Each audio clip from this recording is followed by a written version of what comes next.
Kanalıma hoş geldiniz.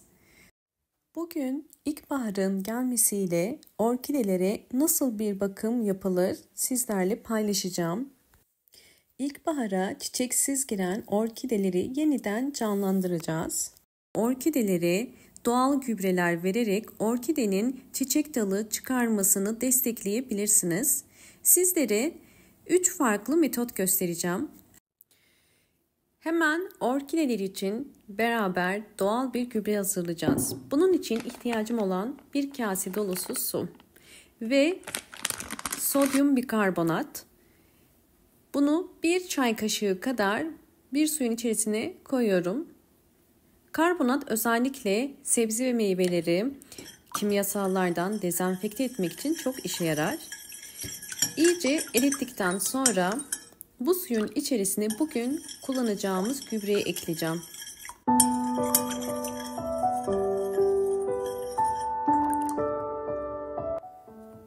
Mandalina kabukları kullanacağım. Fakat bildiğiniz üzere sebze ve meyvelerin kabuklarında bal mumu ve zararlı kimyasallar olduğu için bunlardan arındırmak istiyorum.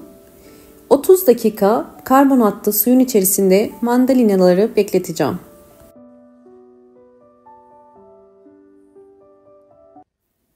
...30 dakika beklettikten sonra iyice bu suda yıkayıp bunu arındırıyorum.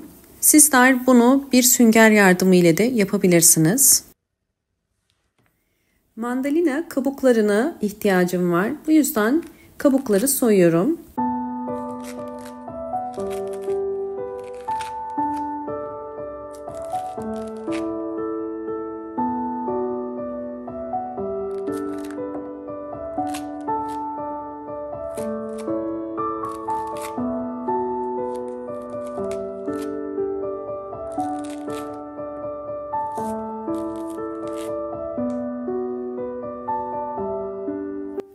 Kabukları ince ince dilimlere ayıracağım.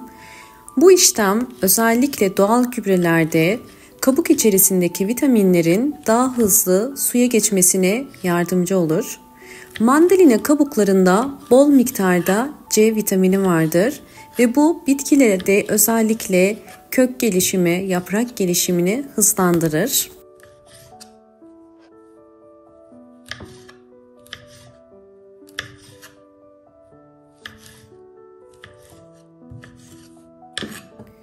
Mandalina kabuklarını doğradım. Şimdi diğer gübre tarifine geçelim.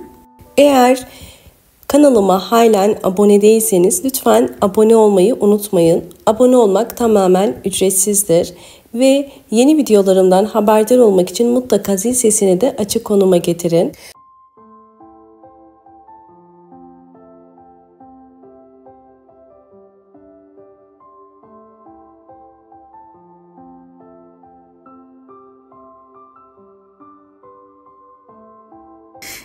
Hemen ikinci tarifimize geçelim. Diğer kullanacağımız ise yumurta kabukları. Yine yumurta kabuğunun da içerisinin temiz olması gerekiyor. Bunları ben daha önceden yıkayıp kurutmuştum. Güneşte kurutabilirsiniz. Bakın bu şekilde ufalanıyor. Şimdi biraz yumurta kabuğunu toz haline getireceğim.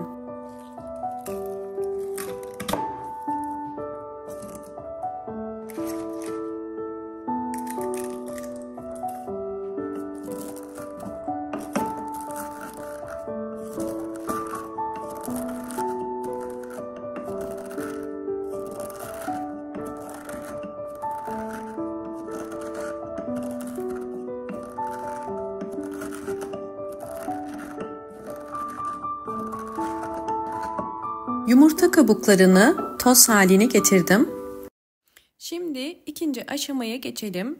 Boş bir cam şişenin içerisine ufaladığım yumurta kabuklarını koyuyorum. Üzerine 300 ml kaynar su koyacağım. Ve bunu soğuması için bir yarım saat dinlendireceğim.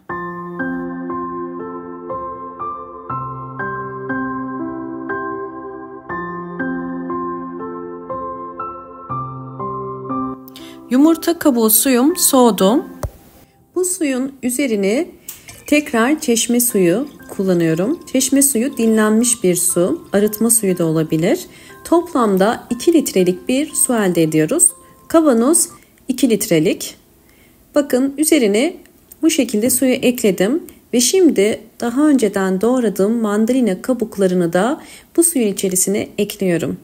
Böylelikle yumurta kabuğu içerisindeki bol miktardaki kalsiyum ile mandalina kabuğundaki C vitamin birleşerek çok güçlü bir gübre oluşumuna yardımcı olacak.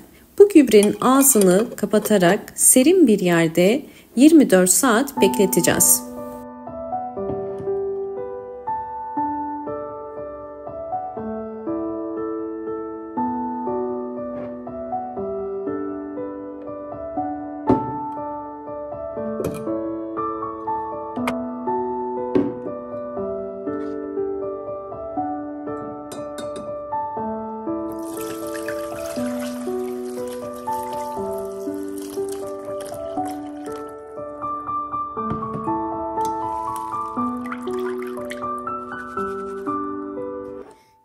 Saat beklettiğim gübremi süzdüm ve şimdi bir püskürtme kabının içerisine de koyuyorum. Çünkü bu gübreyi 3 farklı yöntemiyle kullanacağız ve sizlerle bu yöntemleri de paylaşacağım.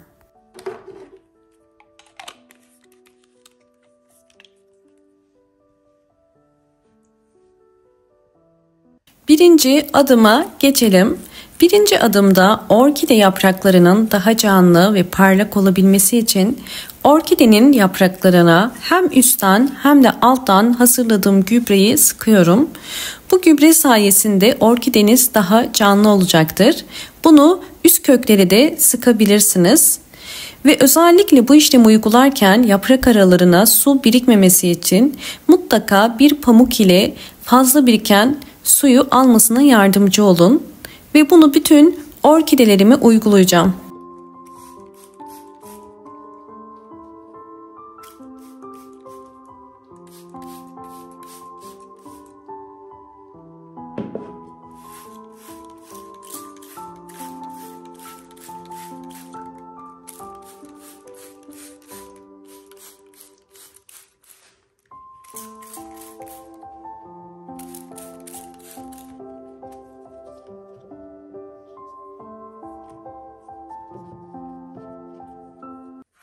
Bu işlemi bütün yapraklara uyguladıktan sonra orkideyi bu şekilde en az 1 saat bırakıyorum dinlenmeye ve böylelikle üzerindeki gübre desteğini sağlayacak.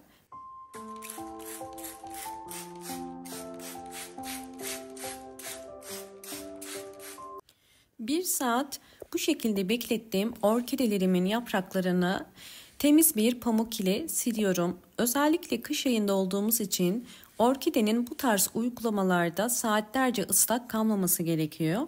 Evde orkide büyütüyorsanız mutlaka bu püf noktalara dikkat etmeniz gerekiyor. Bütün orkide yapraklarımı şimdi pamuk ile kurutacağım.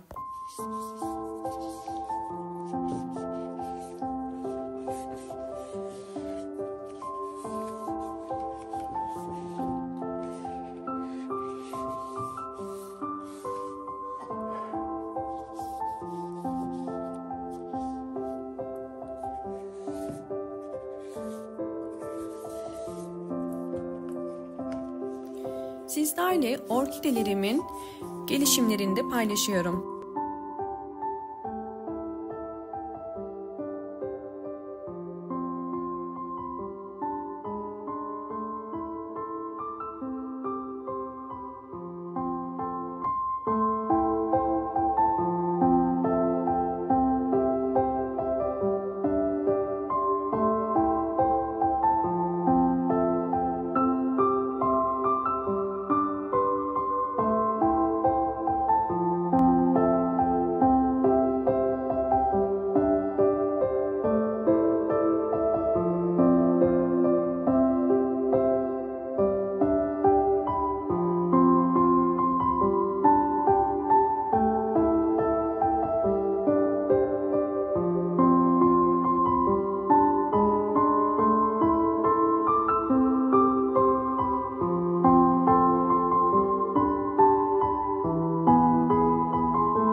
Videomu buraya kadar izlediyseniz ve beğendiyseniz hemen beğen tuşuna basıp kanalıma da abone olarak bana destek verebilirsiniz ve videolarımı sevdiklerinize paylaşarak daha fazla kişiye ulaşmasına da yardımcı olabilirsiniz.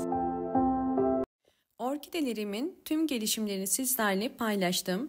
Şimdi orkide bakımı için ikinci adıma geçiyoruz.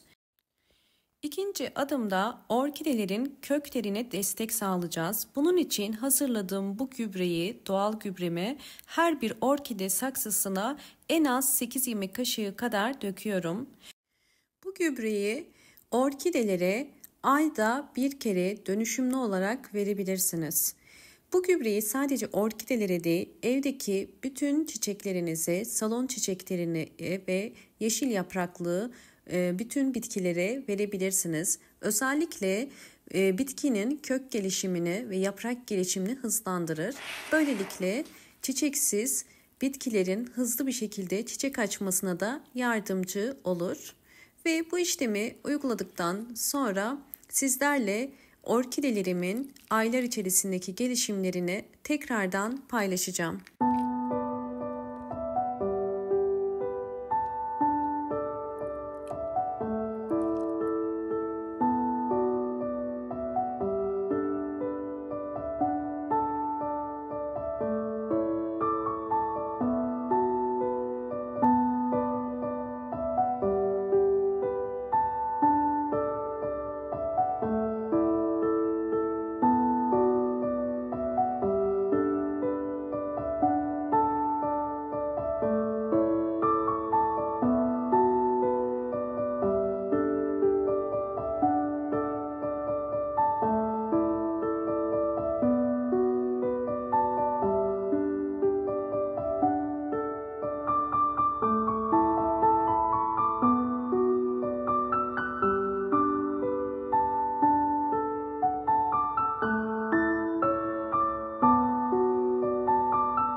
Sizlerle orkidelerimin aylar içerisindeki gelişimlerini paylaşıyorum. Orkideler bu vermiş olduğum gübreler sonucunda hızlı bir şekilde bol bol yeni çiçek dalları çıkardı. Gördüğünüz üzere sadece bir tane değil birden fazla orkide çiçek dalı çıkarabiliyor. Özellikle şu anda kış ayında olduğumuz için mutlaka orkidelerinizi bol ışık alan ve pencereye yakın bir yere de konumlandırın. Videomu buraya kadar izlediğiniz için teşekkür ediyorum. Hoşça kalın, sağlıkla kalın.